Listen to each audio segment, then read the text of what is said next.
首先，有请本会陈英前主任委员为我们致辞，掌声欢迎。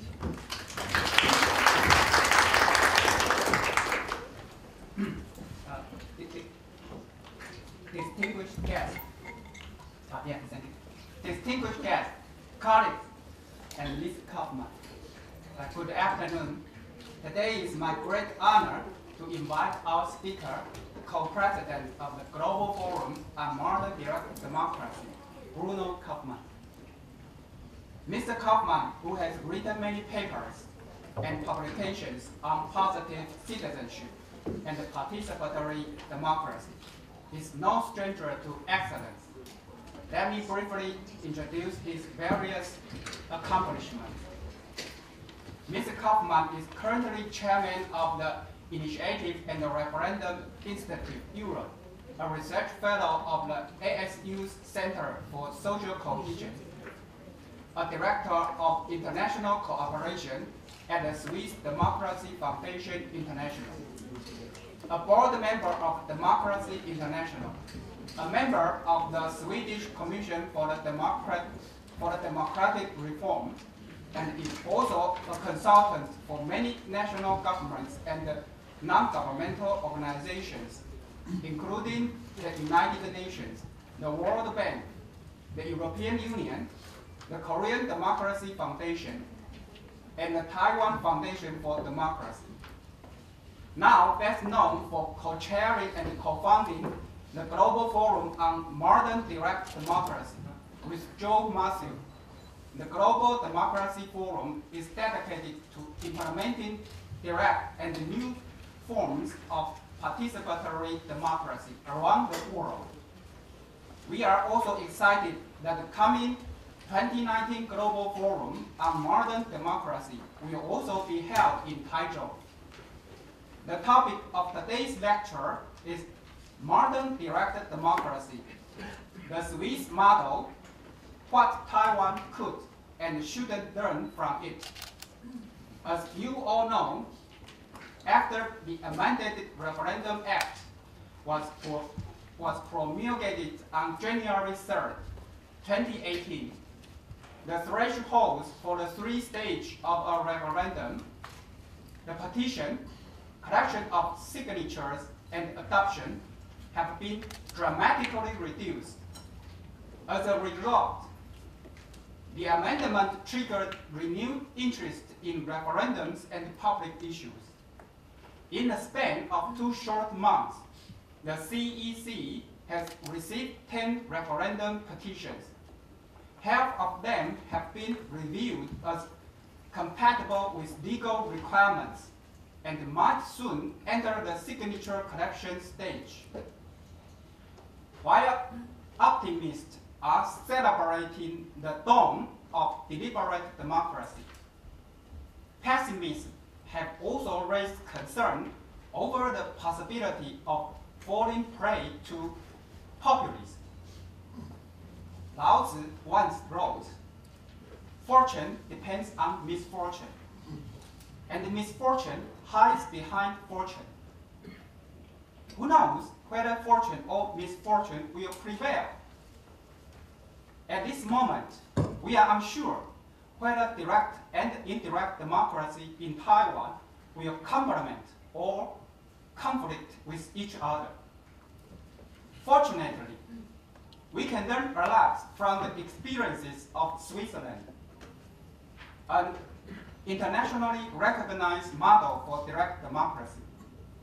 We hope to draw on Mr. Kaufman's insight on direct democratic theory, Swiss referendum systems, and practical experience as a reference for improving Taiwan's referendum system. We are very grateful to Mr. Kaufman for accommodating this lecture into his busy schedule. I will now hand over the reins over to him for what I believe is to be a particularly rare treat and a very enlightening lecture.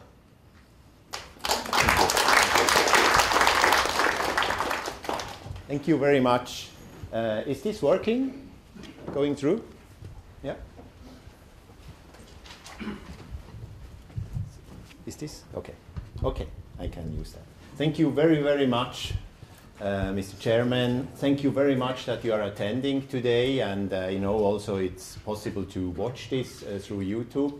I'm really privileged and honored to be here with you because I feel that Taiwan today is one of the countries in the world where this kind of direct democracy is really seriously tried, seriously envisaged, and seriously also designed. It's about the promise of democracy, which always creates a lot of energy, a lot of hope, but very often in very many countries this promise is very quickly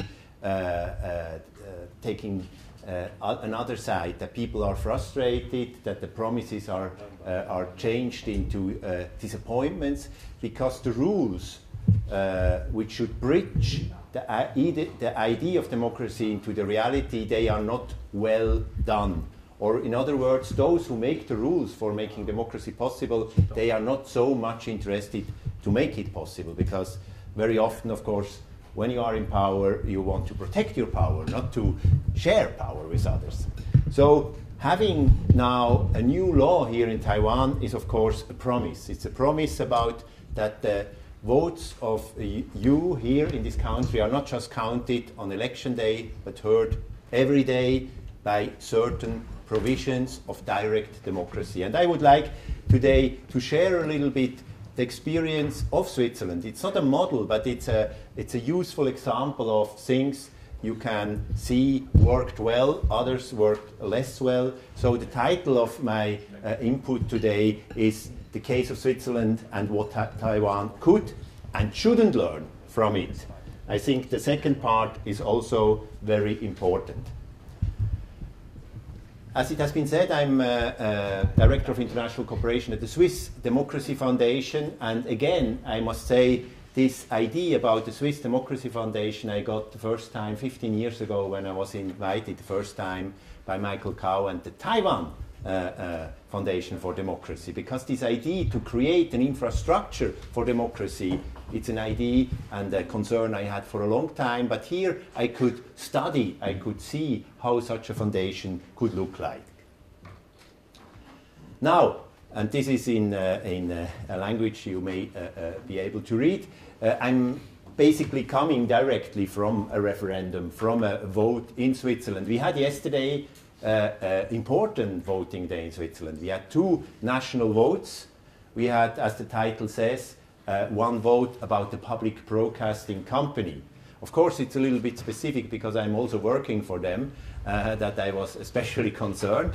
But this was an initiative by citizens to abolish the Swiss broadcasting, the public broadcasting. And happily, the citizen initiative was soundly defeated by more than 71% of the citizens. We had also a second vote yesterday, which was about a very interesting question. Is the central state, the federal state in Switzerland, allowed to raise taxes?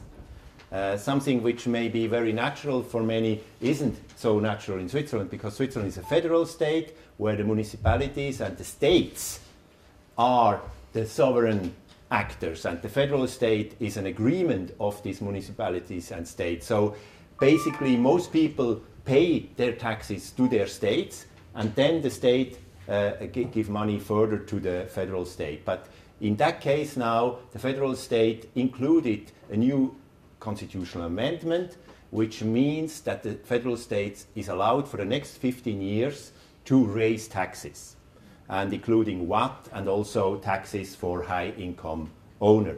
So even so, you would say, and I know that under the new referendum act, this is excluded to vote on taxes, budgeting. Switzerland, 83% of the people said yes to this federal tax raising. Also a very interesting result. So here you see the results again, 84% for this federal tax and 71.6% against this abolishment proposal for about the public broadcaster. So one can say this was a typical Swiss voting day. It was on one side, it was a constitutional amendment, a mandatory vote, which always have to be done when the constitution is changed. When there's a proposal from the government to change constitution, people have to approve it, and you need a double majority. You need a majority in the electorate, and you need a majority in the states, which means a majority of the electorate in the states. And the second was a citizen initiative. Also, citizens' initiatives in Switzerland on the national level are only about constitutional amendments, not about laws. So even there was the need of a double majority.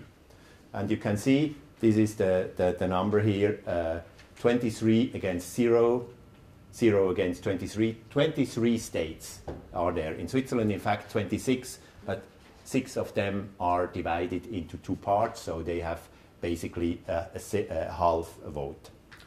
Now, a little bit of numbers to introduce the Swiss direct democracy experience. These March 5 referendums were number 616 and 617 in national votes since the establishment of the Swiss Federation in 1848. So we have had 617 nationwide votes since then, and in fact, the majority of them were in the last 50 years. I myself have taken part in more than 250 national votes as a normal citizen, and my wife and me, as we are Swiss citizens, but have been here the last weeks, we could vote through e-vote, internet. Since about 12 years, we can do that through the internet. The nationwide initiative to abolish the public broadcasting system was the number 457 of initiatives, and 210 of them have made all the way to the ballot box. So you see about 40% of all initiatives which have been launched in Switzerland make the way all the way to the vote. Others are not reaching the thresholds or are withdrawn by the citizens themselves. Thirdly, there have been 228 popular referendums, and we divide very clearly between citizen initiatives and popular referendums. Citizen initiatives are proposals for new constitutional amendments, while popular referendums are about laws. You have that in the same instrument, in the same law, but we have this, different instruments for that. So we have had 221 popular referendums. Out of them have 186 gone to the ballot box. And finally, we have had 221 referendums which were mandatory, initiated by Parliament to change the constitution, or, and this is important, join international organizations. If Switzerland wants to join a major international organization, there is a mandatory vote, or a free trade agreement, there is a mandatory vote. So, do you want to summarize, or not? I'm not sure what is the plan.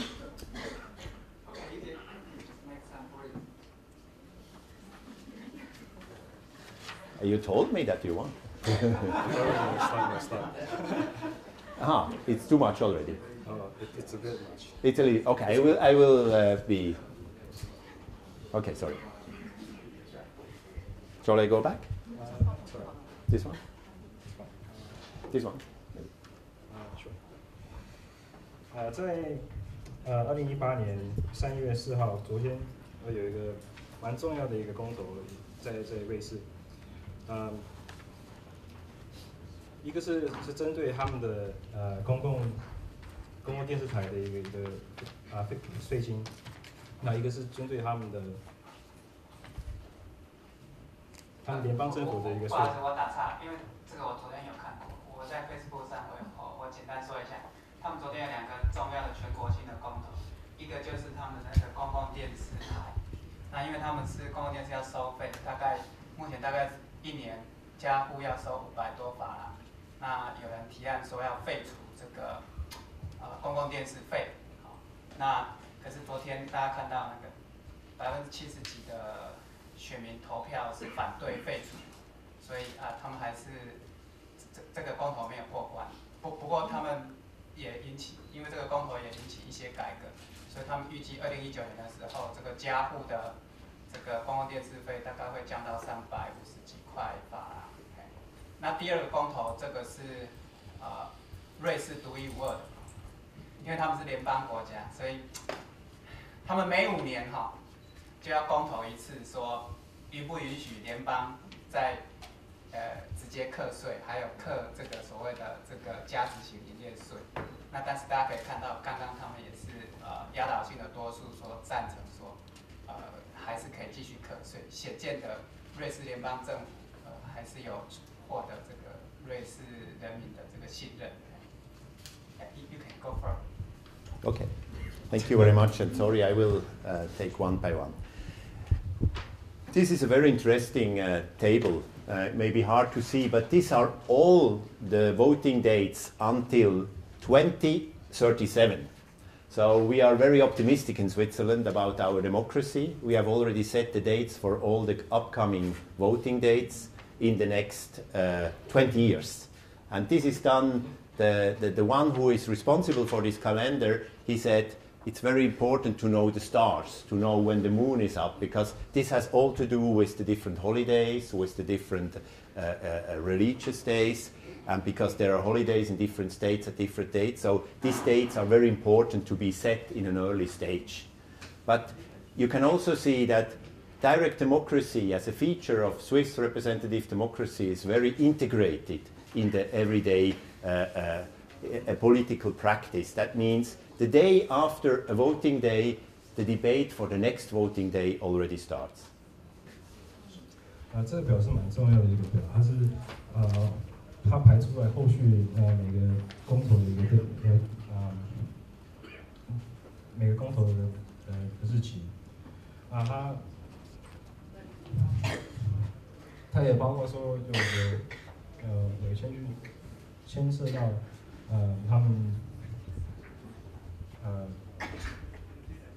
他们的就避开就尽量尽量那个排在有跟假日有关系的一些日期，所以人民有时间一起投票。So my input will be about 3 parts. One about modern direct democracy in Switzerland and beyond, a little bit about the background, history, developments, extensions and takeaways. The second part will be about the Swiss and Taiwan direct democracy experience in comparison, especially comparison of your new law with our regulations, about, you can say, issues which I think are recommendations from Switzerland to Taiwan, and things you shouldn't learn from Switzerland. And then the third final part about the future of modern direct democracy, main challenges and recommendations. 它主要的那个演讲的议题是说，瑞士的现代直接民主，还有瑞士和台湾的直接民主的比较。我们从什么地方可以跟他们学习？还有我们现代直接民主的未来。Yes.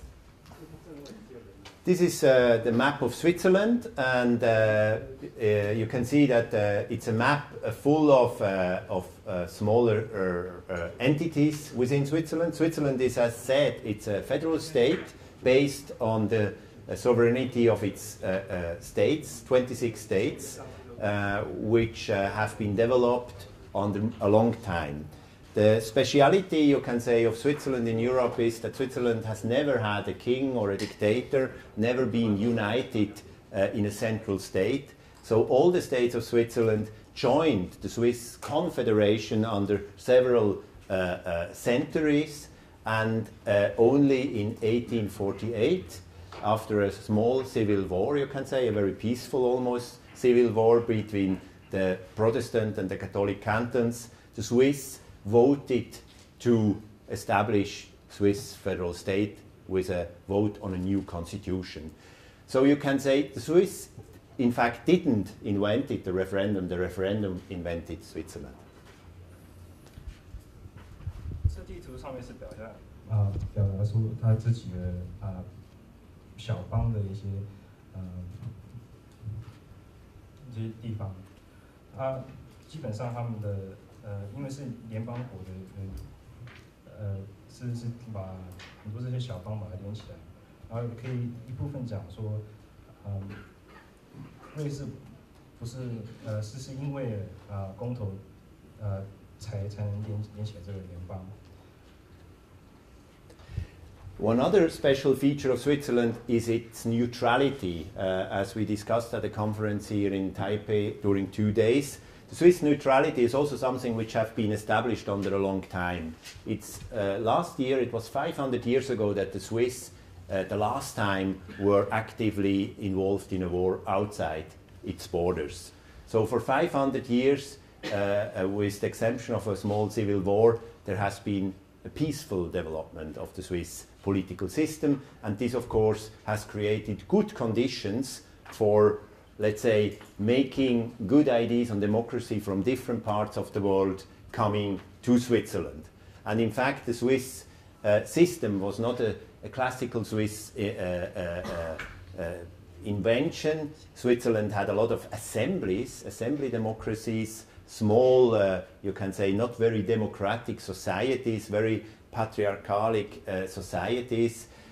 You know maybe also that Switzerland had until 1971 not the universal suffrage. Only in 1971 the Swiss men allowed the women also to vote by referendum. So it took a very long time to integrate the majority of the Swiss electorate.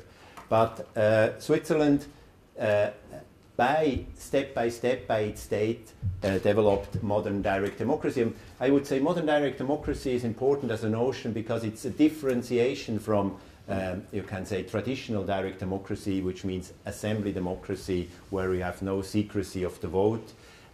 Modern direct democracy is always part of a representative democracy, which means it's part to make representative democracy possibly more representative and not less.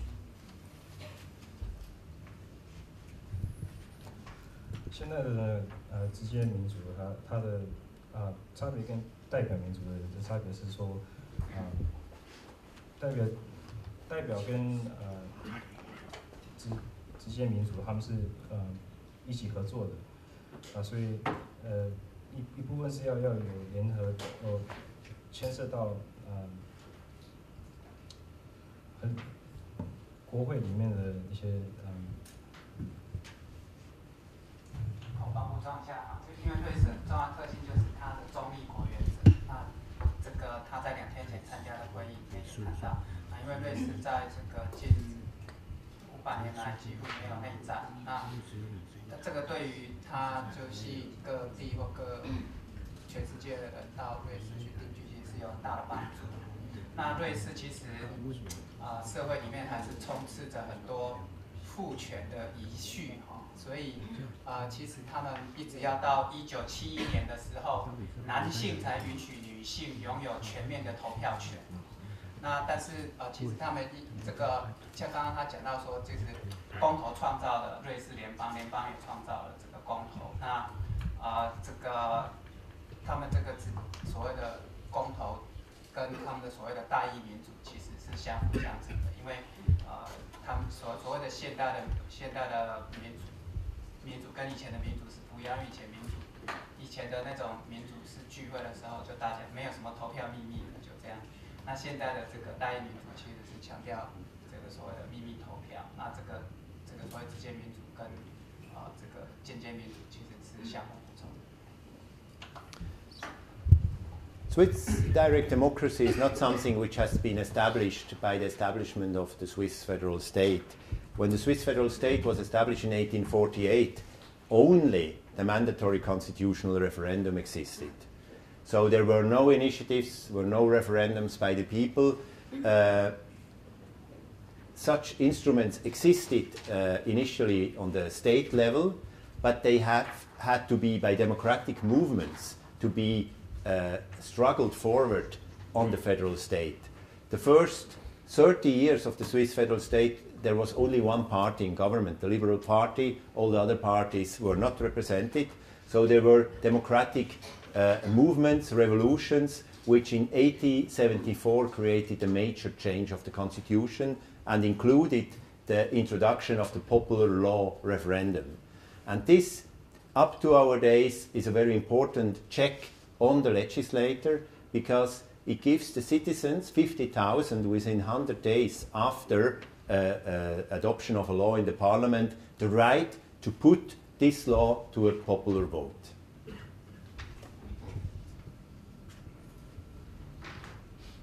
在1848年的时候，他们本来他们联邦只有他们的宪法，所以就等于说他很多事情都是还没开始建起来。虽然有一个政党，这很多这些政策上面的一些决定都是在邦上面的政府里面决定。过了一个蛮久的时间，又还蛮多的一个革命的时候，才后来在1847年的时候，才会有公民发动一些创政。他在1877年就是有所谓的法律布局，那这个制度到现在为止还影响深远嘛。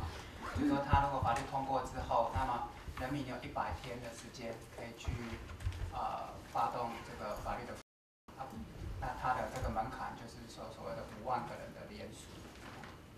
Thank you for your collective efforts. That's very encouraging. What is important with the popular referendum principle is that the legislator, the parties, they know that every decision they make can be put to a vote if they are not doing a good job. So, in fact, the most important function of the referendum is indirectly, which means that the Parliament, the parties, try to reach out to all interested parties which could maybe make a referendum to include their opinions in a way to make this law safe for the referendum. Out of 100 laws in Switzerland which are legislated, only 2 are put to a referendum. 98 are not put to a referendum. So this kind of popular referendum law makes the representative democracy more representative because the representatives have to listen to everybody. 他们其实他们的这个公投最主要是一种间接式的这个公投因为他们如果说大概只有2%的这个公投提案，最后才会真的付诸公投，98%的这个公投提案其实他们的代议机关就会透过立法，然后这个就解决掉了，所以他们这个所谓的这个为什么说这个公投会让这个所谓代议民主真的更具有代表性？因为这个代议体制，它在立法或者在决策的时候，它就必须要考虑到这个广纳民意，不然的话，它就会被受到挑战。The other important instrument in Switzerland is the Constitutional Citizen Initiative, as I already explained. This was introduced in 1891 as another product of a democratic fight, this time not between, you can say, urban democratic movements, but more the conservative Catholic part of Switzerland were not happy with how the Swiss state worked. So they tried to really challenge the liberal Protestant government. In the end, they managed to introduce this Constitutional Citizen Initiative in 1891, and this enables today 100,000 citizens, about 2% of the electorate, to within 18 months gather the signatures and to propose a change of the constitutional text. And this is a very different instrument from the popular referendum because it's an instrument which takes a lot of time. It takes, as you see, maybe about 2 years to qualify, and then the parliament has about 2 years to deal with it, and then after 1-2 years there's the vote. So that means for a citizen initiative to be voted on, it takes normally between 4 to 6 years. 另外就是这个，他们1891年这个所谓的修宪的创制，那这个跟法律的复决很不一样，因为它是一个创制案，所以它这个联署时间有18个月，那联署的门槛需要10万人，那大概相当于现在瑞士人口大约是这个2%。And again, even in this tool, the most important function and result is not direct but indirect, which means that most initiatives, only about 1 in 10 really gets a majority. All other are losing at the ballot box, but still almost all the time those who have made the initiatives are still very content and happy that they have been able to put this initiative forward because they could set the agenda of the political debate for a certain time. 它这个所谓的修宪的这个创制啊，其实是这个保守派他对于这个宪法的不满，因为他对于这个自由派的这个宪法不满，所以他们才创设出来的。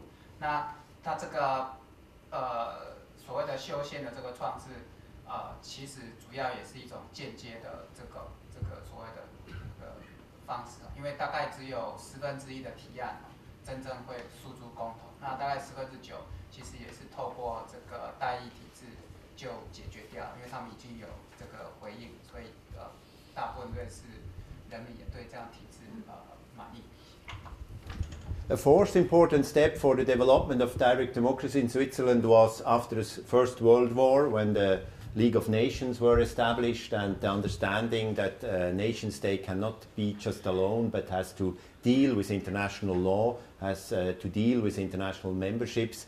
The international treaty referendum possibility was introduced into the Swiss constitution, which means that certain international treaties have to be voted on, especially multilateral treaties, sovereignty treaties like the EU, like major free trade agreements, while others are optional referendums where people can gather signatures to put it forward. But this has been a very important factor in the Swiss dealing with international organizations to have this possibility to bring the people in on this issue. It's both. Certain treaties are optional and certain are mandatory, depending on if there is sovereignty involved or not. Yeah. 那1921年就是在这个第4次世界大战之后，他们有引进这个国际条约的这个所谓复决。那这个复决呢，有些是强制性的复决，如果它涉及主权的这个移转，比如说参加多边的国际条约，那或者是要不要参加这个 EU 或者跟 EU 的一些协定，就只要涉及主权，它可能就是一个强制性的。可如果说它不涉及主权的这种国际条约，它则是一种任意性的这个复决。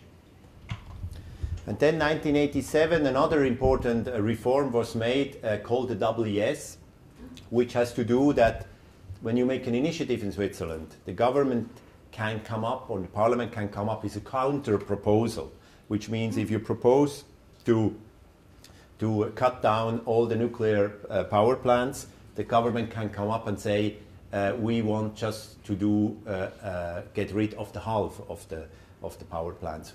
So it's typically like that the government thinks there is a problem with something. Initiative is addressing the problem, but the government wants to have a less radical solution.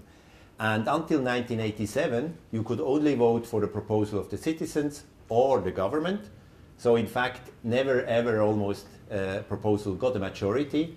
But since then, you can vote yes to the initiative and the counter-proposal, and then there is a third decisive question, which do you prefer? So this creates a clear majority for one of the proposals. 1987年的时候引进一个很重要的机制就是在这之前呢，公投案都只能够就这个人民的这种提案呢投赞成或反对。可是1987年之后呢，这个政府呢可以提出所谓的替代方案。那所谓替代方案通常都是比较不激进的。那也就是说，政府对于这个人民的这种提案呢，它可以向人民传达一个讯息，说对，我们承认这里是有问题的，但是我可以提出一个比较好的解决方案，而不是原本人民提出来那个方案。那因此呢，人民在投票的时候就可以除了原本的那个公投提案之外，可以就政府提出来的替代方案去投。那看这个哪一个方案得到这个人民的支持。比如说，如果人民反核，那么人民觉得说他要废除这个核电，那么政府就可以提出，政府会觉得说，核电确实有问题，那他可以提出一个也许不是废核，但是是一个替代的方案。And then in 2003 we introduced in the first states, in the first municipalities, the possibility of e-voting. It's a very contested concept because, as you know, the internet is not totally safe. There are hacking opportunities. But the Swiss have chosen to go step by step forward, letting more and more people using this. I have been happy to live in a state which started early and have introduced that for Swiss abroad. So I could use that since 2009. But it has also to be said that Switzerland's people normally don't go to the ballot station to vote. They send it by mail, which means you get the ballot and the materials about 6 to 4 weeks before the vote, and then you can directly vote about 3-4 weeks before. So the voting period is about 1 month. On voting day, only about 1% of the people still go to the ballot station. 他们在2003年的时候引进了所谓的这个电子投票，但是其实他们是步步为营，一步一步的，它不是一步到位的哈。那也就是说，它只是在邦的一些选举里面开始先实施，有些邦开始先实施这种所谓的电子投票。那么大部分的瑞士公民投票其实都是透过这个邮政投票。它不是投票日当天去投票，他们投票期间长达1个月，长达1个月。那投票日当天去投票的人大概只占1%而已。And having said that and explained that a little bit for the federal level, it has to be added that in all states and in all municipalities there are forms similar to that on direct democracy. The closer you come down to the regional and local level, the more extensive the possibilities of direct decision-making by the citizens exist, which means that, for instance, in all but one state, there is the financial referendum, which means that expenditures which are extending a certain amount defined in the law have to be put to the voters for decision. Because the idea is that we, the citizens, we are commonly pay taxes, so we are also commonly making decisions how these taxes are spent.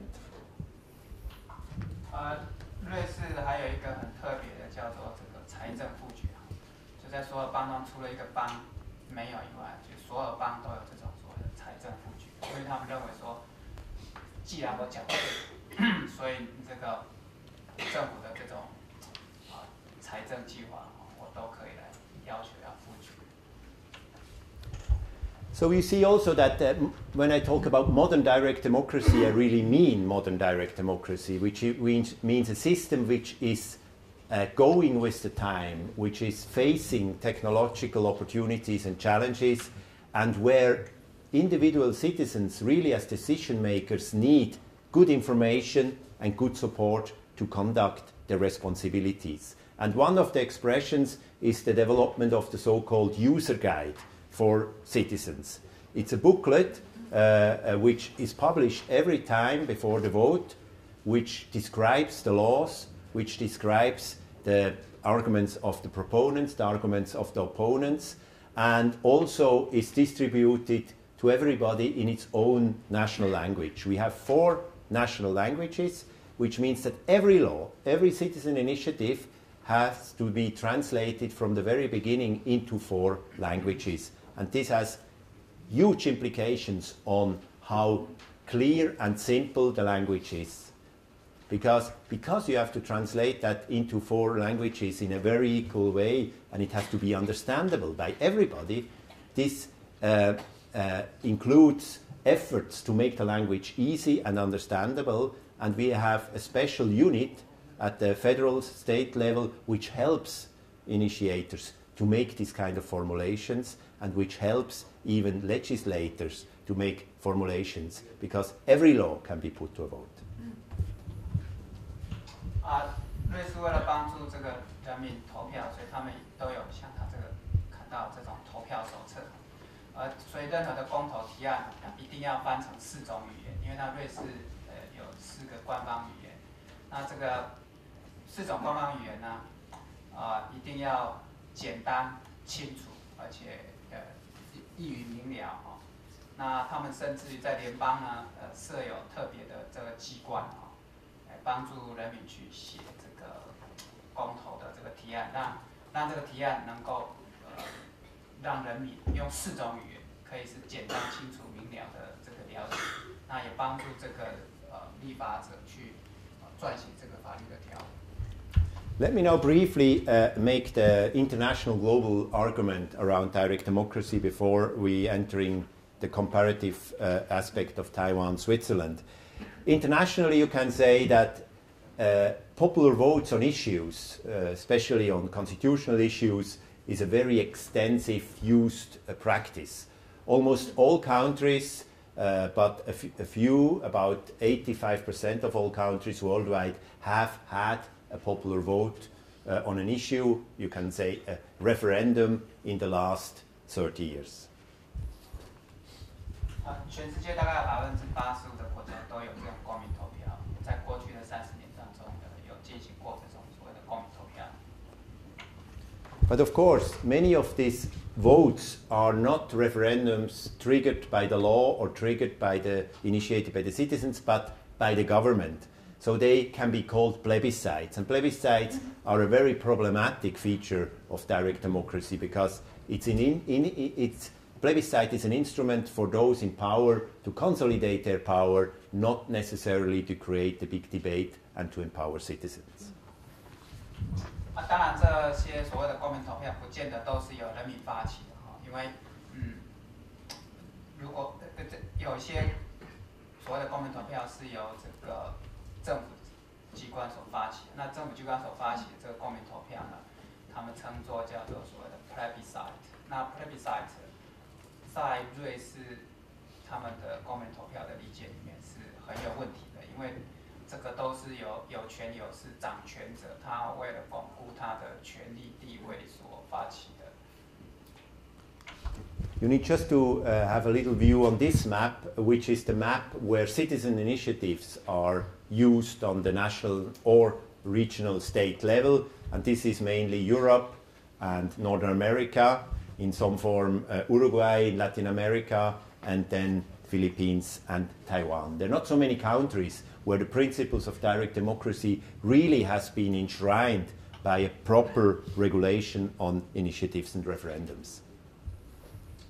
大家可以看到那个地图，就说，但其实并不是有很多国家真的把这个公投呢做一个好的规范，然后付诸实践。大家可以看到，像在北美啊，那欧洲，那亚洲呢看到就是这个菲律宾，当然还有那个台湾，颜色特别深，很明显。And this is 70 years after the adoption of this Universal Declaration of Human Rights, December 10, 1948. Article 121 says everyone has the right to take part in the government of his country, directly or through freely chosen representatives.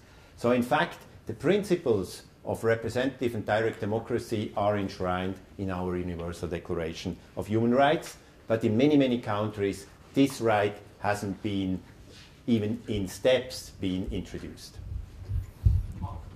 那就引到这个世界人权宣言第21条说，任何人都有权直接或者是透过自由选举的代表呢来参与这个政府。So let me go to Switzerland and Taiwan, and you can say that there's an interesting story about how the initiative referendum principle entered your constitution from 1947. It was in fact the so-called Swiss system which was exported to Oregon, where it was introduced in 1893.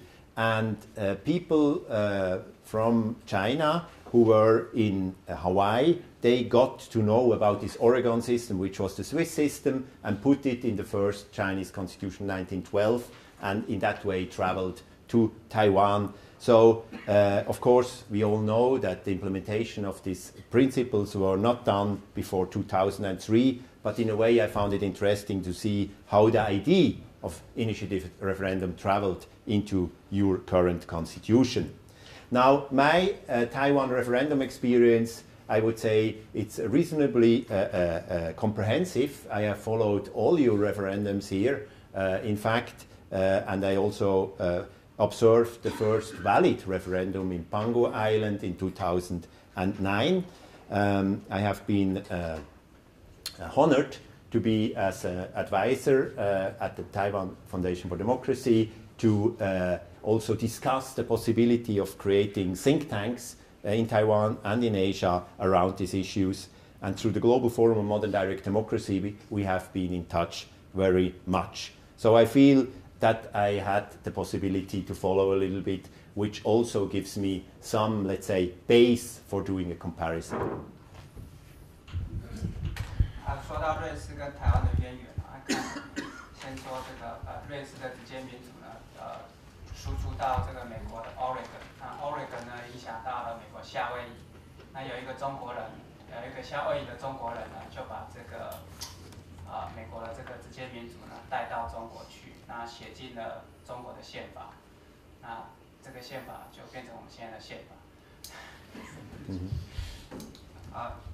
语民商业线呢？OK， 那他说这个就是这个瑞士跟台湾的这个历史渊源了哈。那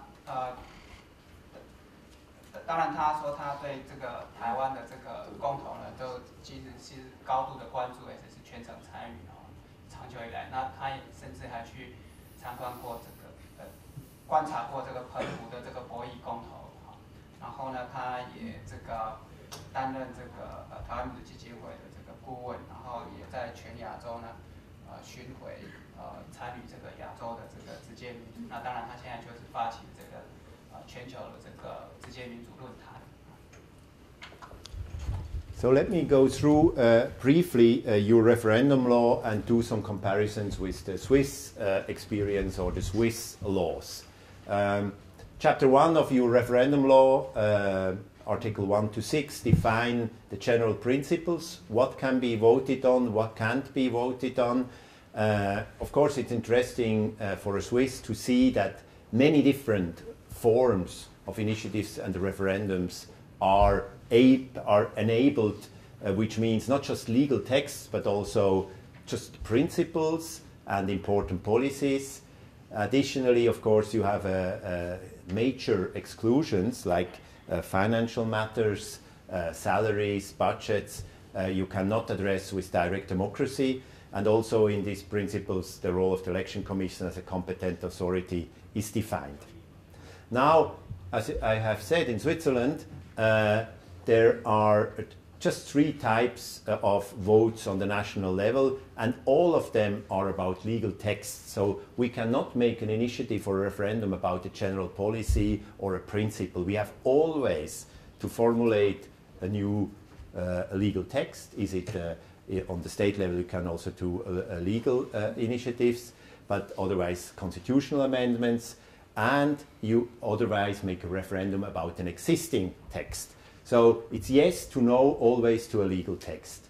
And what's also important is that the rules are very different for different levels, while they are more uniform and uniformed in Taiwan. So already from the very beginning, there are major differences between Taiwan and Switzerland, and of course, in the end, we can discuss more about that. 那接下来比较台湾跟瑞士的公投，首先是讲一些基本上的差异。那我要给他我们那个初步的英文翻译，他对照一下，他发现说，瑞士跟台湾的公投第一个不同就是我们台湾有很多对于公投议题的这个限制，比如说这个租税人事跟这个预算是不能公投的。那但是台湾跟瑞士一个很大不同，台湾有所谓的重大政策的创制跟复决，这在瑞士是没有，这在瑞士是没有。那还有一个很大的不同就是，我们的公投法赋予中选会，就是本会很重要的角色，这个跟瑞士也是不一样的。那当然，就像他刚刚提到，瑞士就是这个法律的复决，或者说是这个宪法的创制，或者说主要像这个各邦的所实施的这个所谓的财政的这个复决。Then, when it comes to the Articles 7 to 8 in Chapter 2, it defines who can be the proposer of an initiative. In your law, it's just one proposer, and I will really like to discuss with you what will happen if this proposer gets sick or is not able to continue its role. But in Switzerland, there is an initiative committee always. You need at least 7 and no more than 27 individuals to be on the committee. These are the responsible person vis-à-vis the authorities, and they are also those who can withdraw. But while you have just one proposer as the main person for an initiative or a referendum, you need many more, let's say, joint signers in this first step to qualify an initiative, about 1,870 at this moment, while again in Switzerland it's enough with 27. When it comes to the voters or the signatories, every citizen can sign this with 18 years in both countries. You have lowered the voting age to that for direct democracy, but you have to be being a resident for 6 months. In Switzerland, it's from day one when you are a resident registered on one place. So in fact, it's also like that, and that's a big difference between our countries, is that the verification of the signatures are not done centrally in Switzerland. There is no central voting register. There are only voter registers in each of the 3,000 municipalities. 接下来他比较说，我们在这个公投提案时候的不同。那我们现在的公投法就是，第一阶段只要1879人，但是我们有一个所谓的公投的领先人。那当然，他对于这个所谓公投领先人的角色，觉得还是有一点模糊，到底他跟这个其他领先人的关系是什么？那这个，但是要担任这个所谓的公投的这个提案人呢，他必须在这个在户籍地要居住满6个月以上。那这个是我们台湾的规定。那瑞士就不是这样，瑞士是他们有一个所谓的公投委员会。那这个委员会只要7到27人，只要7到27，不像我们是说有一个1879人，但是有一个领先人，他们就是只有一个7到27人。那至于谁可以这个担任公投的这个所谓的提案人，他说，你只要住在当地第1天就可以了，住第1天就可以，不需要住6个月。那当然还有一个很大差别就是，这个提案的这个查验就是看那个提案到底是不是真的是有提案资格。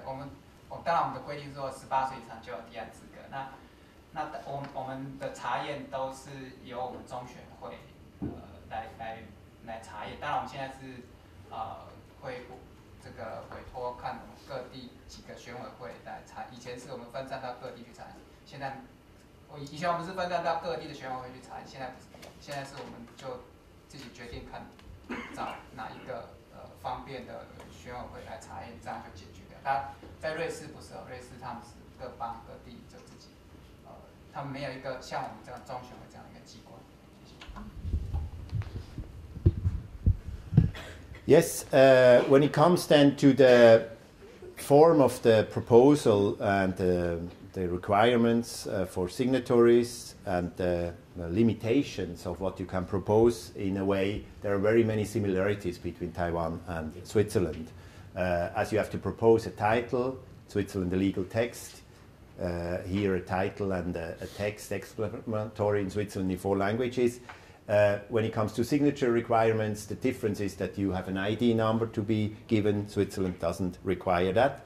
But both countries know the unity of form and the unity of subject matter, which means that you cannot do an initiative referendum in the same time, and you cannot include several proposals or several legal texts in the same referendum.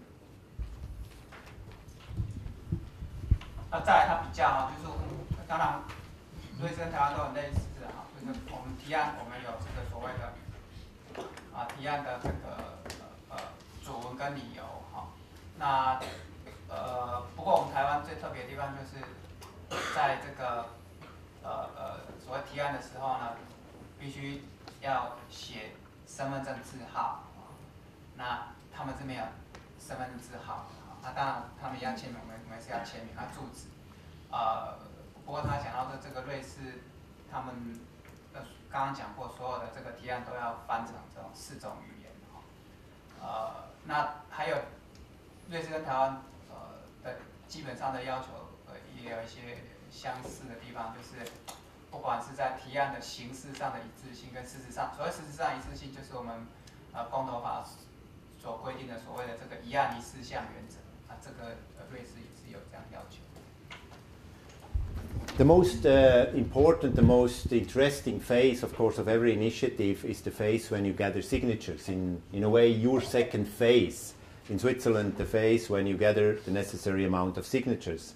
And I would say that the process which is described in the referendum law in Taiwan is a very fascinating one in many ways, because it really tries to have a conversation between those who want to make an initiative and the competent authority and the government from a very early stage. And this is, I would say, the most important feature of this initiative law, that it invites citizens to make their voices heard, and it doesn't provide for rules which makes it very hard to qualify, not only by the number of signatures, but also by the process in itself. By reading your law, I was fascinated to see, for instance, that you get several opportunities to correct mistakes. Because, of course, many citizens are not used to use this kind of political process, so they make mistakes. And in your law, in the first and the second phase, there are 2 times the chance of 30 days of correction to complement additional signatures, or in the first phase also to change the title and add certain content, with the help of what I have experienced here 1 week ago, a hearing with the initiators, but also in communication with the initiators. And maybe the most interesting thing is that you, even when you, in the second phase, after 6 months, have not gathered enough valid signatures, you get 2 more chances to complement that. I would applaud you for this very, very innovative law and this citizen-friendly way, and will certainly use this example in many other countries in the future. 他对于我们的公投法觉得规定的相当好，尤其是在这个第2阶段的时候，第1阶段到第2阶段上有2次的这个补充的机会。那因为我们的公投法规定，就是中选会呢对于这个公投提案要先审查，根据第4条。那审查之后呢，如果说这个发现说它不符合公投法的规定的话，那么提案人就有补正的机会。那当然在补正之前，中选会要先进行听证。那如果说这个提案的这个人数不足的话，还可以补提。那当然他提到说这个如果说在这个通过第1阶段之后呢，那么进入第2阶段呢，如果人数不足的话，还是可以再补提所以他觉得这样很好。这个因为一般人来讲，对一般来讲，这个公投法其实他并不是那么熟稔，所以这个犯错是经常会发生的。所以有这样的一个补正或者是补提的机会呢，对这个公投的落实，他觉得这个规定台湾在这方面的规定是相当好。Other aspects which differ between Taiwan and Switzerland is that in your country, the government and parliament can make their own proposals for referendum by plebiscite. the Swiss government cannot propose an issue for a plebiscite or the parliament. Neither are there any campaign rules as you have, and a difference is also when using modern technology in your law, there is a provision for e-gathering of signatures. This is not existent in Switzerland yet, but in Switzerland, as I have said, there is a certain limited possibility for e-voting for certain parts of the electorate, while you have not provided for this. 瑞士跟台湾呢还有几方面的不同，就是我们的公投法规定了说，我们的行政院还有立法院都可以提案交付公投。那在瑞士的话，瑞士政府是没有这样的一个权利的。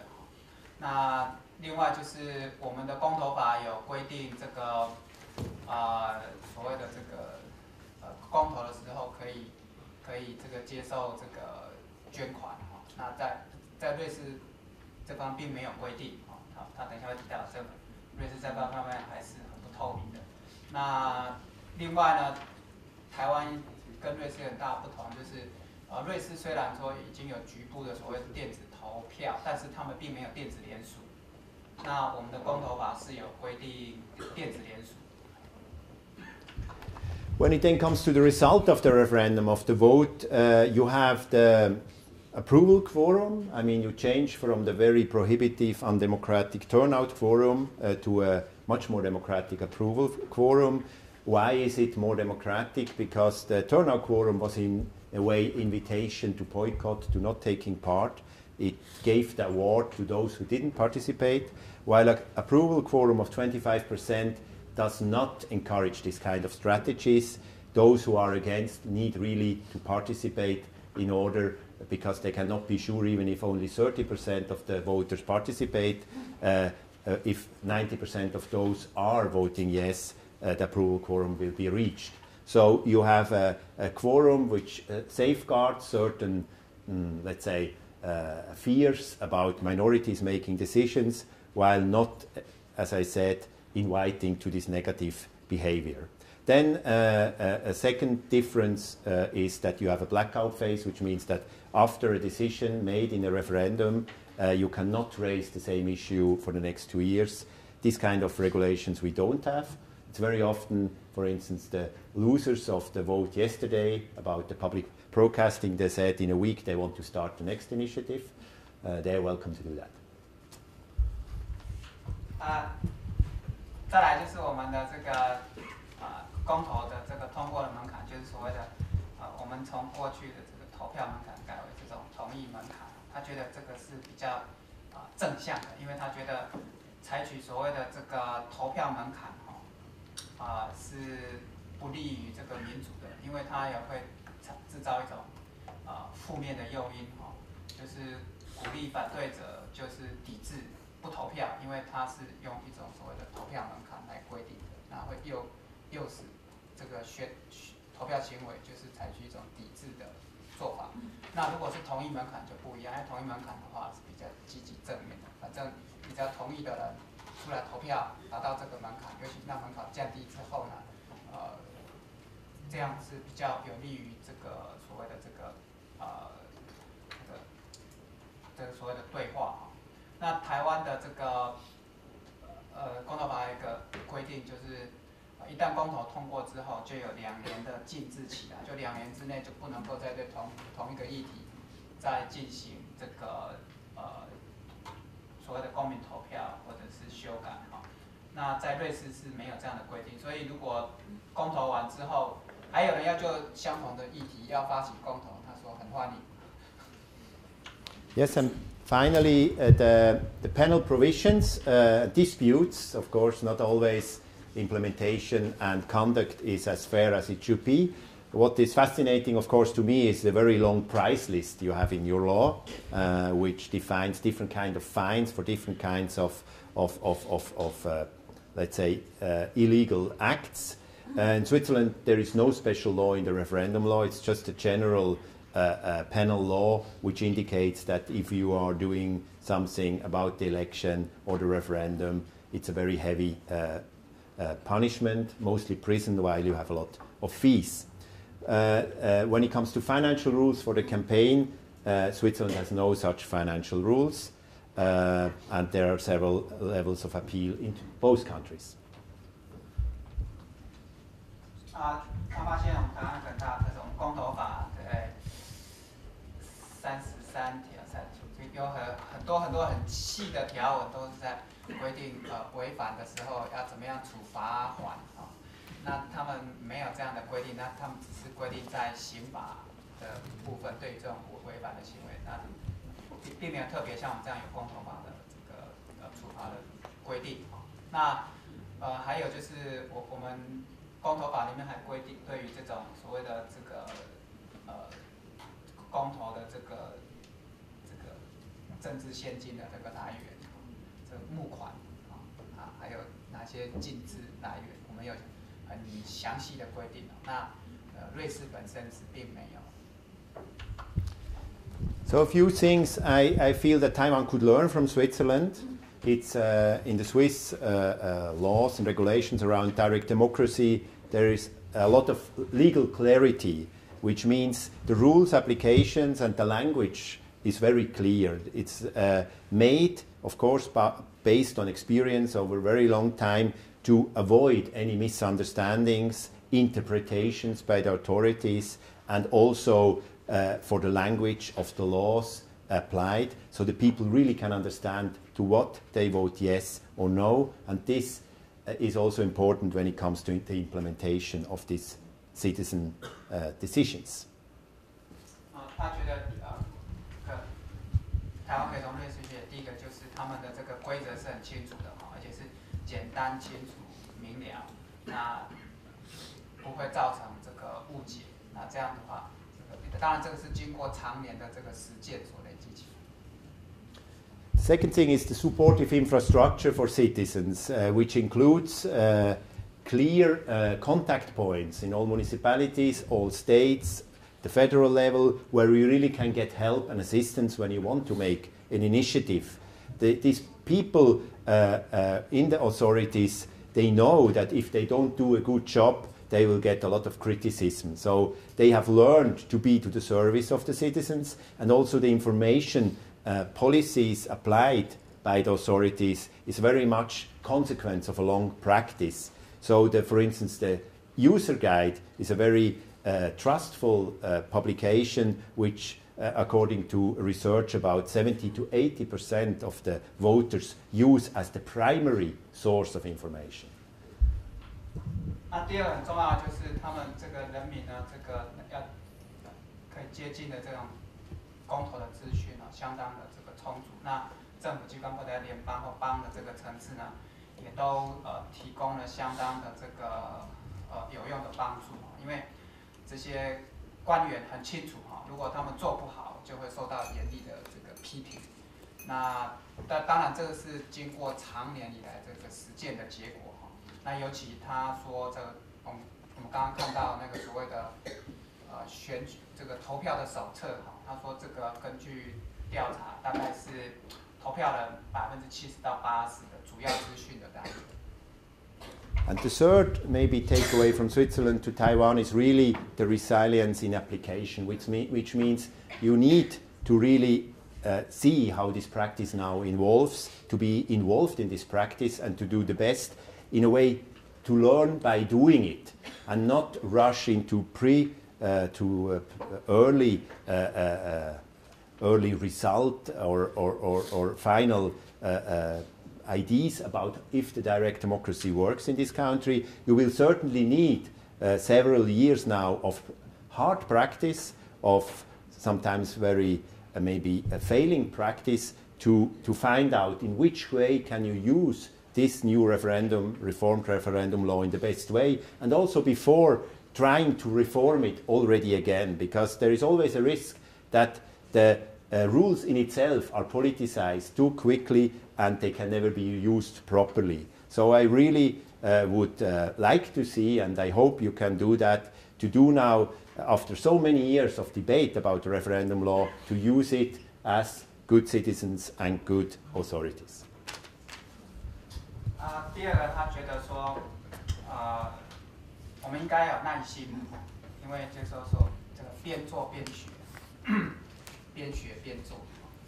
那我们以前，我想这是我的理解，我们以前讲选举没有师傅啊，应该公投也没有师傅了嘛，就说要，因为很多事情可能需要经过数年的这个耐心观察实践，你才能够找到一种可能的解决方案。那操之过急是有时候反而是会坏事的，所以他觉得说应该要能够从实践当中去寻找出最好、最适当、最可能的一种解决方案。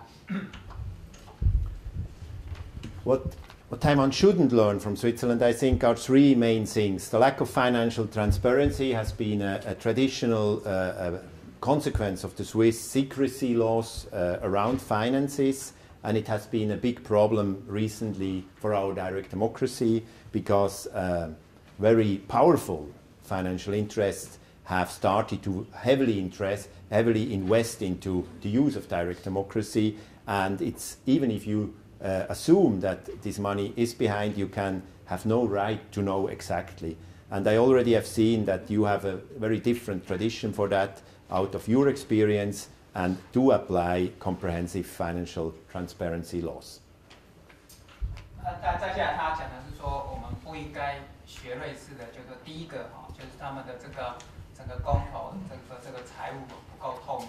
那当然，其实大家都知道，这个很多这个有财势的这个机构，它其实对这个直接民主有相当大的影响力他们都躲在幕后。那但是这个不够透明那对这个对于直接民主其实是一个威胁。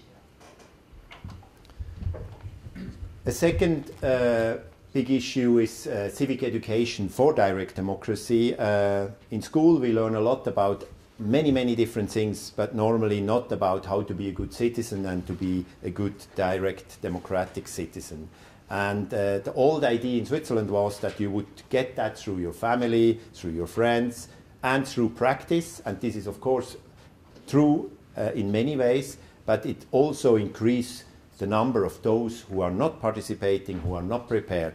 And in international comparisons, the Swiss schools are at the bottom line for civic education, and this is very surprising for a country which is proud of its direct democracy. 第二个让我们有点讶异的就是他们的学校不教如何做这个公民教育。他说这个在国际的这个调查比较里面瑞士是垫底的那他们大部分的这个公民学会说如何这个公民投票，就透过家庭或者透过朋友，反正主要不是透过他们的这个学校的教育。And the third aspect, I already told you about that Switzerland only introduced universal suffrage for all men and women in 1971. The first 130 years of the Swiss federal state, only the men were allowed to vote. And today it's mainly a problem that in Switzerland there's a big share of citizens which do not have Swiss citizenship, about 25%. And this limits, of course, the overall amount of the people in Switzerland who are enabled to vote, about to 60%, because the under 18 years old are not allowed to vote.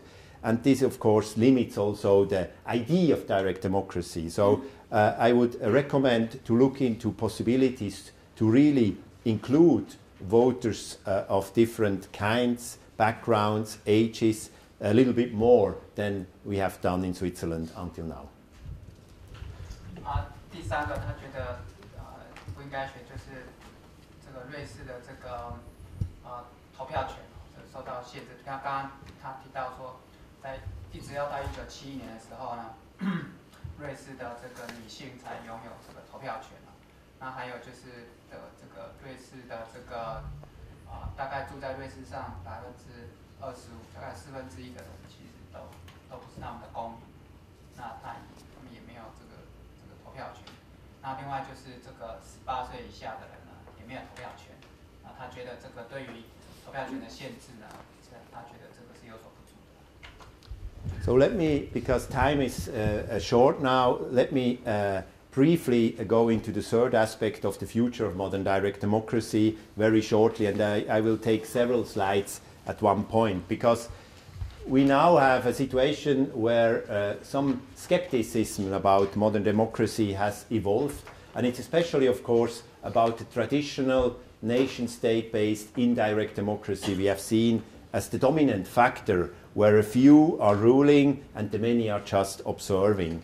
And in many countries, this has met a lot of opposition by populists, by people who don't like those who are in power, and also many young people have lost their belief into that democracy can deliver. And we see around the world a certain recess of democracy.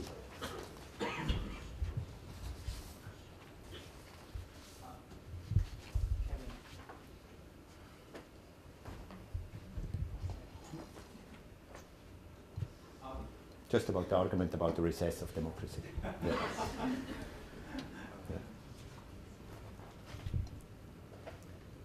Maybe I continue a little bit and then you can summarize. But in fact, when you go into the real data, into the real realities around the world, this idea about democracy in recess is not true. International IDEA has published a global state of democracy for a few months ago, and it clearly shows how democracy has expanded even in the recent times and has not gone back. It's, of course, depending on which kind of criteria you use. And especially Freedom House or The Economist are only looking into very limited amounts of criteria and, for instance, never look into aspects of participatory and direct democracy. 他说在最近的这个民主的这个在全球上的这个扩张，他们包括他们这个所谓的这个他们有做这个所谓的这个国际的这个民主的这个身份认证哈。那不过他说了，他提到这个其实很多这个对国际民主的这个评断哈，那个标准上还是有待改进的。像那个美国的这个所谓的自由之家或者说经济学人。他们在评断的时候在评鉴，就是说是不是一个民主的标准的时候，都没有把所谓的参与民主或者直接民主呢列入这个标准。Also, when you look into the value studies done around the world, a big majority of the people really approve the idea of representative democracy, and a big majority approve also the use of direct democracy within this direct democracy. So there are many opportunities which I would briefly summarize at the end of my input. 那提到说，其实这个民主当然就是要除了代议民主以外，当然还包括这个所谓的这个直接民主。那到接下来就是要谈到说这个在评价上如何把这个直接民主跟间接民主这个标准一起看待。The general opportunities is about that today we are not discussing if we shall have direct democracy, but how it can be implemented and used. And it's also very much about going local globally, because the most dynamic democratic developments are on the local and regional level, in big cities, for instance. It's also about making representative democracy truly representative with the help of direct democracy, and it's about the investment need into a democratic infrastructure for everybody. 他就提到一些我们现在的这个所谓的这个机会，就是说，我们现在就要马上来做，这个日期有功。那第二个就是说，他提到这个全球始于足下，那这个民主当然也就是始于这个地方，尤其是这个大都会，那可以从这个直接民主做起。那第三个，他提到说这个直接民主呢，可以让就像刚刚讲的，可以让这个代议民主、代表民主真正具有代表性，真正具有代表性。那第四个就是说，他就应该要对于这个所谓的民主的这个制度的周边条件，这个基础工程要多多的投资，这样这个民主才会生根。When it comes to Taiwan, I see also many opportunities and challenges. First, the practice time, I have already said. You need this practice time, and this practice time will maybe be more than a few weeks or months or years, but really a longer time. Secondly, your challenges and opportunities to go from a more confrontative political climate between two political blocs to a conversation with the many, with the people of Taiwan on a more continuous base with the help of direct democracy. Then you have, of course, the challenge regarding the constitutional issues, which you now, with this referendum law, in a way have bypassed, but they will not go away. And fourthly, the whole issue about bringing in the young people. I mean, the first step has been done by lowering the voting age to 18 for direct democracy, but there is still much more to be done. And also going more local, which means strengthening the possibilities of the local entities to use and to be an important government element.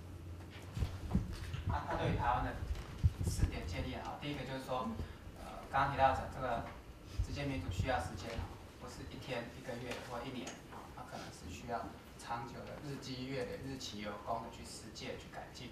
那第二个就是说到这个所谓的直接民主，那如何从所谓的这个对立走向对话？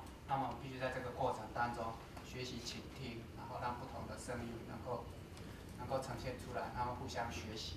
那第三个就是我们的宪法本身的这个挑战啊，当然他也了解到我们台湾本身面对的这个问题，那这个宪法本身可能在这个有构成直接民主的一个挑战。那第四个他提到就是说就我们公投法把这个可以公投的年龄从20降到18岁，那当然我们要让更多的年轻人来这个参与这个公投这个过程。还有就是很重要的就是要走向地方啊，不是只有在这个中央的层次，因为千里之行始于足下，每个人都是要从他的这个周遭的环境，尤其是地方做起，这个才是公投的这个深耕的道理。The good news is that you are not alone with these opportunities and challenges. Switzerland want to foster and want to develop a dialogue between Switzerland and Taiwan around these issues. We have, from the Foreign Ministry, just developed an exhibition which can be used for that, to be translated into both Taiwanese and Chinese.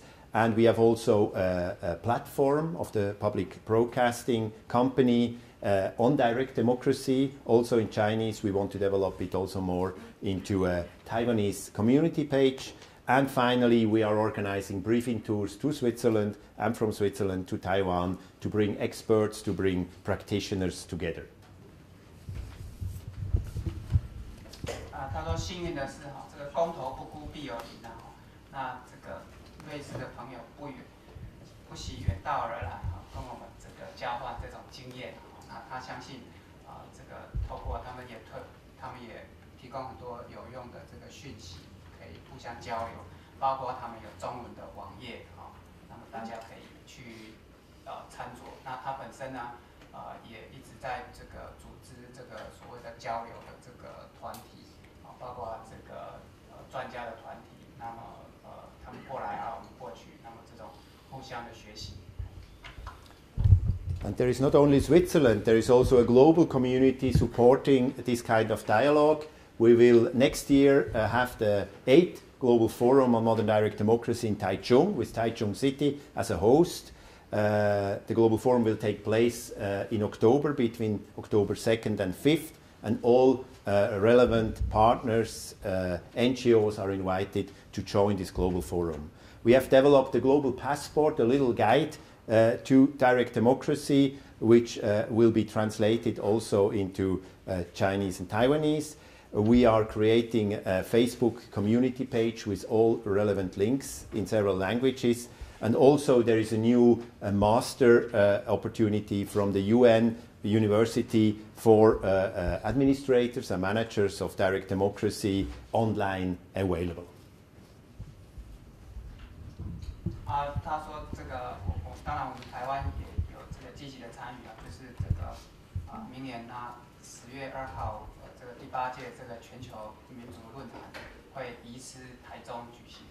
那么这个他们也举办这个所谓的这个直接民主的这个护照啦，然后建立这个社群啊，那他们也有这个脸书的专属网页啦，然后这个网页上有多种语言的介绍。那当然明年的这个全球民主论坛也会有中英文的这个说明跟这个文献。那它在联合国也有这个所谓的这个专属的这个课程，那么积极在推动这个直接民主。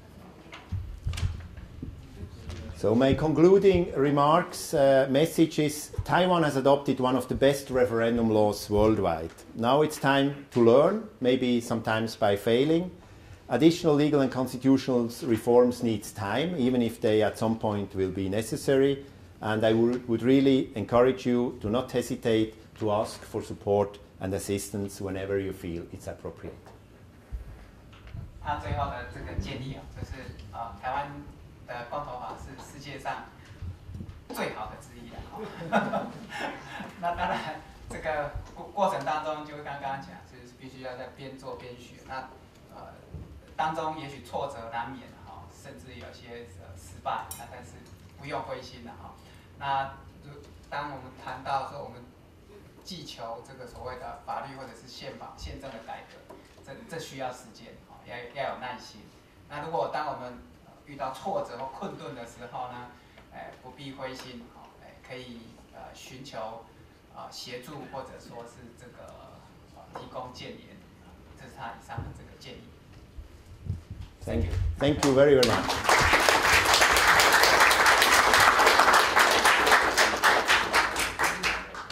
So thank you for your fantastic lecture.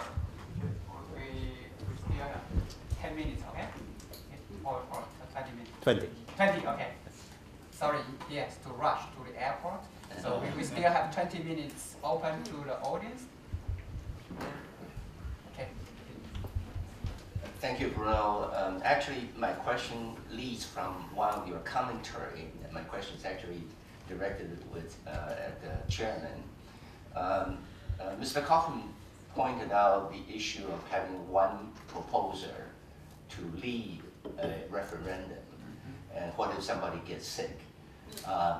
And in fact, our group, as you know, plan to submit a proposal this Thursday, and we have planned to have several co-leads, just in case one person gets sick, exactly to prepare for that eventuality.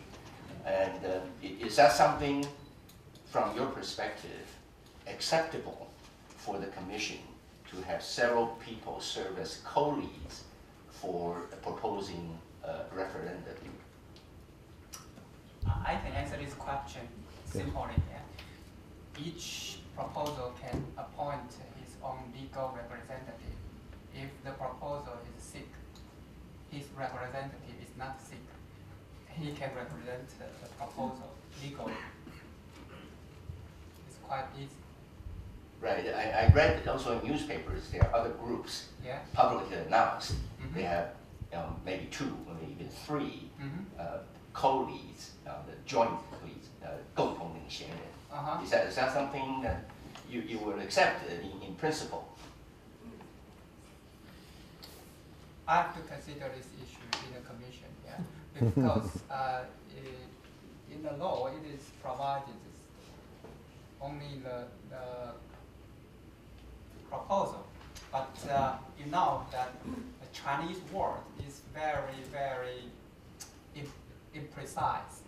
We don't know it is single or plural.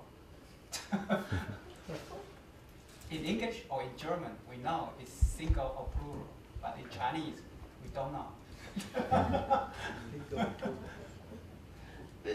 I mean, it's very relevant, obviously, because we're doing this on Thursday, and we have several co-leads, and one is a former chairman. He's over 80 years old. He may go to the hospital at any time.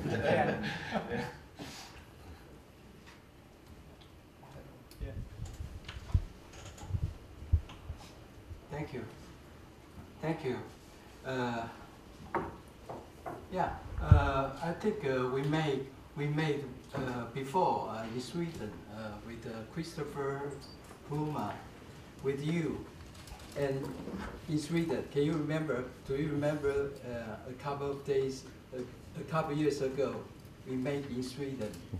with Christopher Puma, and I remember you talk about the global referendum, including initiative and referendum. Can you now, with the comparative perspective, can you show us or explain us why the USA has not the national referendum until now? And we heard from you very impressive. In case of Switzerland, they have many national referendums. It is a number one of the world, but the United States has not yet the national referendum. Can you explain why this kind of problem? I'm not responsible for the United States, but it's very much so. When I enter the United States, they always ask me, "What do you do here?" And I say, "I support democracy." And then normally they would say, the passport controller would say, "We are not a democracy, we are a republic." So you know the US differentiates between the idea of the republic and the democracy, which is more the direct democracy. And on the state level, you have very much direct democracy, as you know, in many states. But on the national, federal level, they don't even have an election commission. They have no common electoral law. So in a way, the Union of the United States is in fact even almost less than European Union, a political entity. Of course, we know they have a strong presidency and they have the parliaments, but they lack this kind of popular sovereignty on the national level. And one expression is, of course, that the person who won the popular vote wasn't elected to president, but another person. So this is also an expression of this specific US system. But I'm very much in favor that the US would adopt this kind of direct democracy process on the national level. I would say it would help the US to become a much more, let's say, useful partner in the world.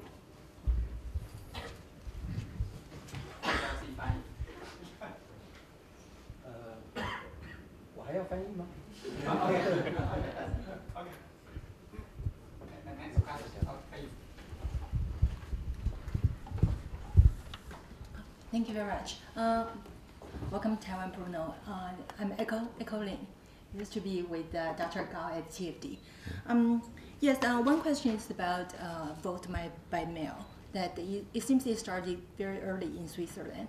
However, in Taiwan, we just added a new or passed the law last year to add voting by mail into our law, into our voting system. However, we haven't seen the real the design of the process.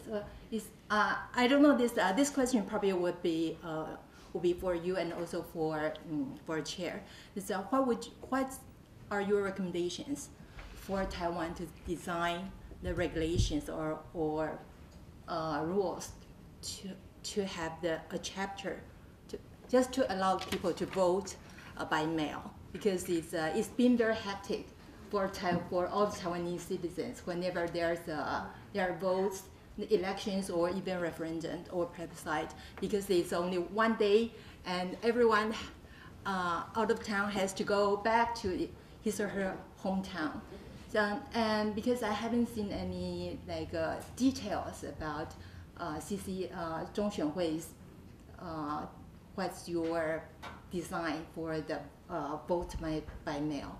So I just want to know your recommendations. I mean, this is of course a question with many dimensions. It's not just a technical question, because technically it's quite easy to organize, but it's also a question of the trust into different kind of systems. The postal service, for instance, the process of dealing with postal votes is very important. So there is a question of trust into this kind of managing electoral process. And as I have followed several of your elections and referendums, and having seen that every vote is shown to everybody in the voting station, this is of course for me an expression that there is a certain mistrust into the voting process out of historic reasons. And this creates, of course, certain requirements to a safe voting by mail process. Having said that, it's clear that it's a very, let's say, citizen-friendly way to do it, because you don't have to go to the voting station on a special day. You can vote wherever you are and send the voting material. And this extends, of course, when you use e-voting, which includes even more challenges, of course. But as I have said, I mean, 90% of the Swiss today vote by using postal mail or e-voting, and this creates a possibility to vote whenever it fits you. And this has also implications for a campaign, because normally about 4 weeks before the vote, people would get this voting material. About 1/3 of the voters participating already vote by direct sending back. They want to have it done. And then about 1/3 do it during this 3 weeks period, and 1/3 do it precisely before the final voting day. But for the campaign, this means that in the last weeks, normally in Switzerland, the last 2 weeks are relatively quiet before a vote, because the debate is earlier to get all these voters to already have an opinion. So in the last 2 weeks, and especially on voting day in Switzerland, it's very quiet. When I have a briefing tour with foreign guests going to a voting station, we have to say, oh, there is one voter coming and voting, you know, and it's totally non-dramatic. It's no rush, it's no, I mean, it's interesting then to count, but the voting process in itself is a long term, and it creates the possibility to vote whenever you can. And obviously, this is quite a, let's say, a process which makes the reason that you don't vote or the excuse that you don't vote not very reasonable as a consequence that it was hard to go to vote. This is an old and new question. Old question has to do with our history. History explains our trust of the institution, because in the history we have election fraud. So the most people only believe in their own eyes. To see is to believe. If I cannot see, how can I make sure? This is our historical experience. So the so-called mail vote or absentee voting has been under discussion for decades, but not come to a good solution. And in our new referendum law, it is provided the so-called absentee voting, not mail voting. But even by the so-called absentee voting, we have difficulties, because people want to vote on the same day, not only the referendum, but also other elected officials.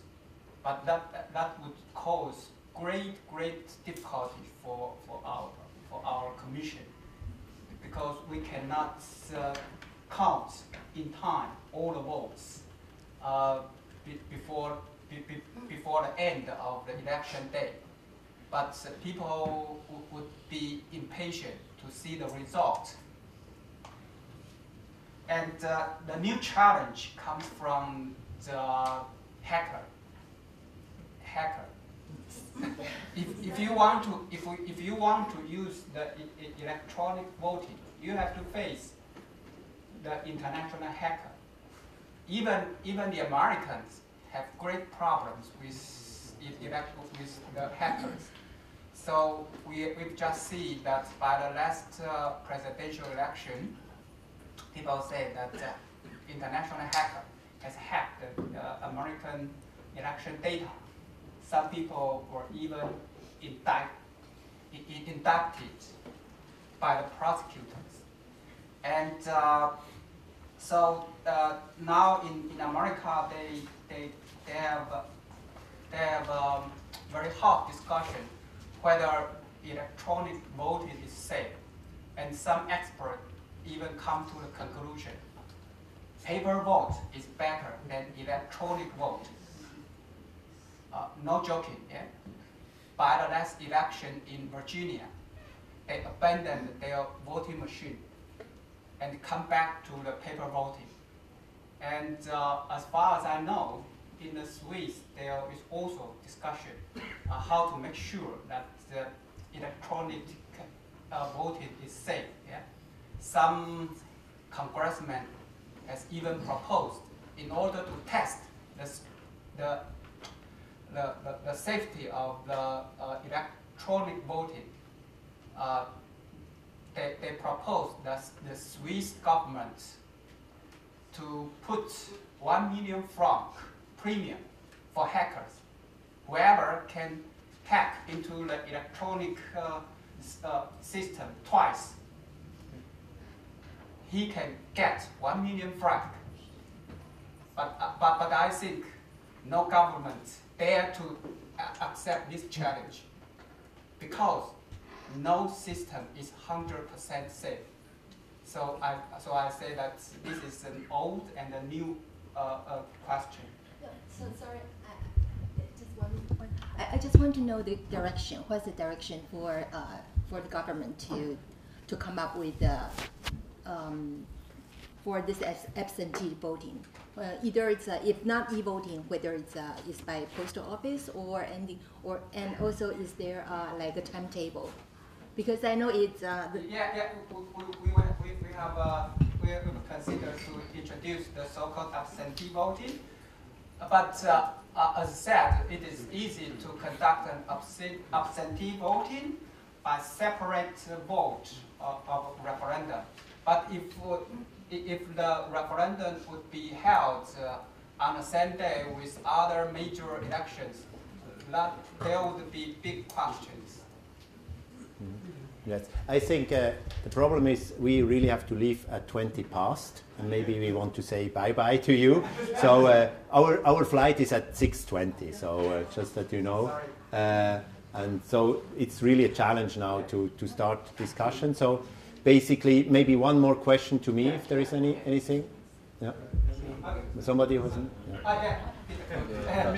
If I may just a brief comment. I think that this comparative study of the Swiss experience versus Taiwan experience, I think is absolutely useful. I think that we can learn from each other quite a bit. And let me just suggest, the idea of political culture is really very important. I think talking about the voting fraud, if Taiwan follow the Swiss model, for voting, it takes 1 month and you can do whatever you want. And even electronic vote has the possibility of hacking. But in the Taiwan case, one of the biggest trouble is vote buy. And if you allow a lot of time, the maneuvering for vote buying will be tremendous. And hacking will be also another challenge. And so in that sense, this political culture, I think in the Swiss case, this honesty and the transparency seems to be very important. And so this is just my comment. I think in Taiwan, the democratization process is much shorter. And we really have to learn a lot to make the citizenship more mature. And so we are more reliable. I hate to, this is a general comment, but I hate to raise a tough question for Commissioner Chen, because Taiwan society is politically very, divided. And in the new referendum law, even though Bruno, you said is one of the best, but on the constitutional issue, it's still very much restricted. And then you mentioned earlier you have already have 10, proposals, and 5 has been approved. Yeah. Okay. Now I just wonder what seems to be the criteria, for the other 5. If there are any legal or constitutional problems you are going to reject, I think your commission would require tremendous political legitimacy to make this kind of decision. Because in the future, there will be, proposal dealing with constitutional issue of, for example, self-determination referendum. And I bet your commission is going to reject it.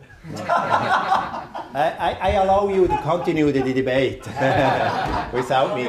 I just want to say, if you have very often a vote, that doesn't mean that the votes count less, but they become less important. If you have just a presidential election or election about everything or nothing, of course, these kind of questions are much more important than if you have many, many votes about single policy issues, which, of course, are important. But again, and this is really a Swiss experience, I'm surprised every time, like yesterday, the winners directly announced reforms which the initiators wanted. And the initiators who lost, they were not at all unhappy.